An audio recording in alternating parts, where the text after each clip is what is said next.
I knew it was just about to be a mess. So, I started to brace myself.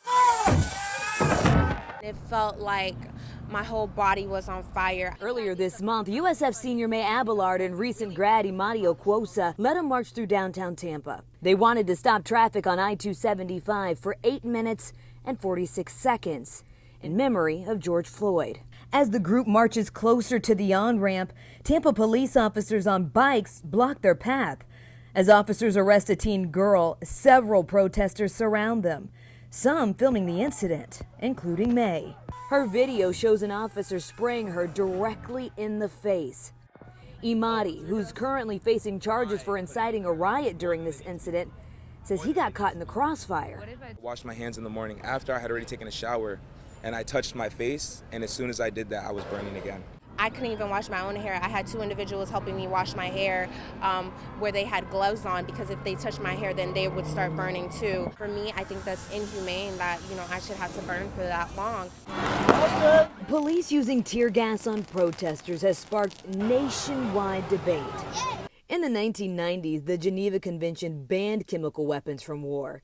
That includes riot control agents like tear gas, but still allowed domestic law enforcement to use them. But what exactly is tear gas? The CDC says it's any chemical compound that causes the rapid onset of tears, coughing, and wheezing.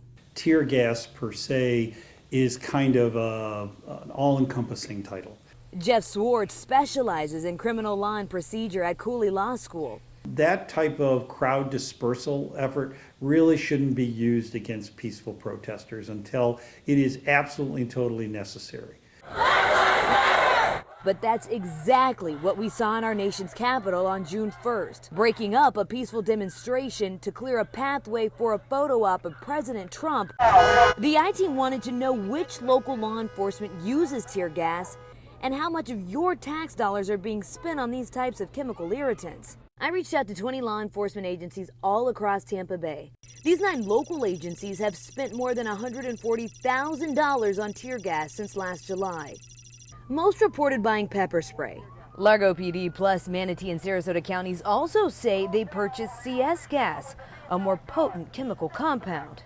But Tampa Police Chief Brian Dugan, who leads one of the biggest agencies in the Bay Area, refuses to tell the public how much tear gas they buy. If I didn't have any violence, I'd probably be a lot more open about it right now. We thought that it was important because it was taxpayer money. Do you feel like the people who are paying within your budget should know kind of what it's being spent on? I think it's important that we be transparent as an agency, but when it comes to safety of innocent people and police officers, then we have to be very guarded on what we're willing to give out. Tampa Police says it has $15,000 earmarked for crowd control training and tear gas in the current budget, but the department would not tell taxpayers the total amount spent, saying that exact number would reveal protected police tactics. The Sarasota Sheriff's Office sent us these receipts of the chemical irritants they bought in the past year. Although they are heavily redacted, the receipts do show the sheriff bought smoke grenades and pepper spray. The agencies that racked up the biggest bills on tear gas would only tell us how much they spent, but not what they bought. The Polk County Sheriff's Office says it spent more than $61,000 on tear gas. Pasco County reported spending about $50,000. And Pinellas bought more than $15,000 in chemical irritants. We're feeding money into a system that is fueling violence and fueling the rhetoric for confrontation. Protesters like May say they don't plan to stop marching anytime soon. Speaking to my mom, she's like, are you still going to go back out there after being maced so heavily and going through that experience? And the answer is yes. That pain, it's